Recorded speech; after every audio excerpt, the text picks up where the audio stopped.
శనగపప్పు తీసుకొని మంచిగా వాష్ చేసుకొని ఒక హాఫ్ అన్ అవర్ నానబెట్టాలండి. ఇప్పుడు తీసుకుంటున్నాను ఒక కప్ శనగపప్పు. వాష్ చేసుకొని ఒక హాఫ్ అన్ అవర్ నానబెట్టాను.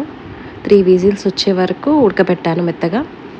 ఒక మిక్సింగ్ బౌల్ తీసుకొని అందులో ఒక కప్ మైదా పిండి తీసుకున్నానండి.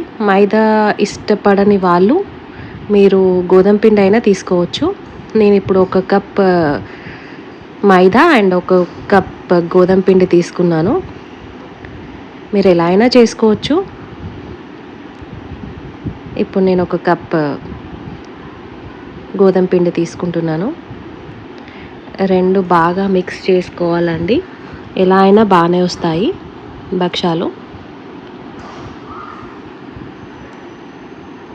ఆ తర్వాత ఒక పించ్ ఆఫ్ సాల్ట్ తీసుకొని కొంచెం సాల్ట్ కలపాలి.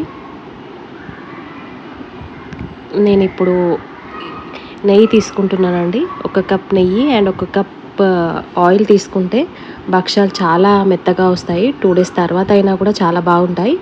సో నేను ఒక కప్ నెయ్యి తీసుకొని మిక్స్ చేస్తున్నాను. ఇప్పుడు బాగా కలపాలి అండి, మెత్తగా వచ్చేంత వరకు. మీరు ఆయిల్ మిక్స్ చేసుకుంటూ లేదా వాటర్ కొంచెం మిక్స్ చేసుకుంటూ కలపచ్చు. ఇప్పుడు చూపించిన విధంగా మెత్తగా ఉండాలి. చూసారు కదా. తర్వాత శనగపప్పు ఉడికిపోయిందండి. ఇలా ఉడకబెట్టుకున్న తర్వాత నేను కొంచెం గ్రైండ్ చేశాను. ఇప్పుడు ఒక కప్ చక్కెర తీసుకున్నాను. చక్కెర ఇష్టపడని వాళ్ళు బెల్లం కూడా తీసుకోవచ్చండి. యాక్చువల్ బెల్లం చాలా మంచిది, బట్ ఈరోజు నేను చక్కెరతో చేస్తున్నాను. ఒక కప్ చక్కెర పౌడర్లా చేసుకున్నాను. అండ్ ఇప్పుడు గ్రైండ్ చేసిన శనగపప్పును ఈ చక్కెర 2 మిక్స్ చేసేసి మంచిగా కరిగించాలండి. ఇలా చూపించే విధంగా చేయాలి. చూసారు కదా.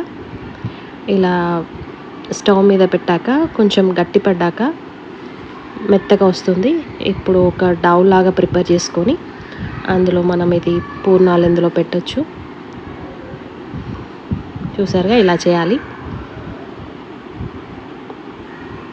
ఆ తర్వాత మనం చపాతీ పిండిలానే నార్మల్ చేసుకొని కాల్చుకోవడమే. చూసారు కదా. మీరు కూడా ఇలా ట్రై చేయండి. Bye friends.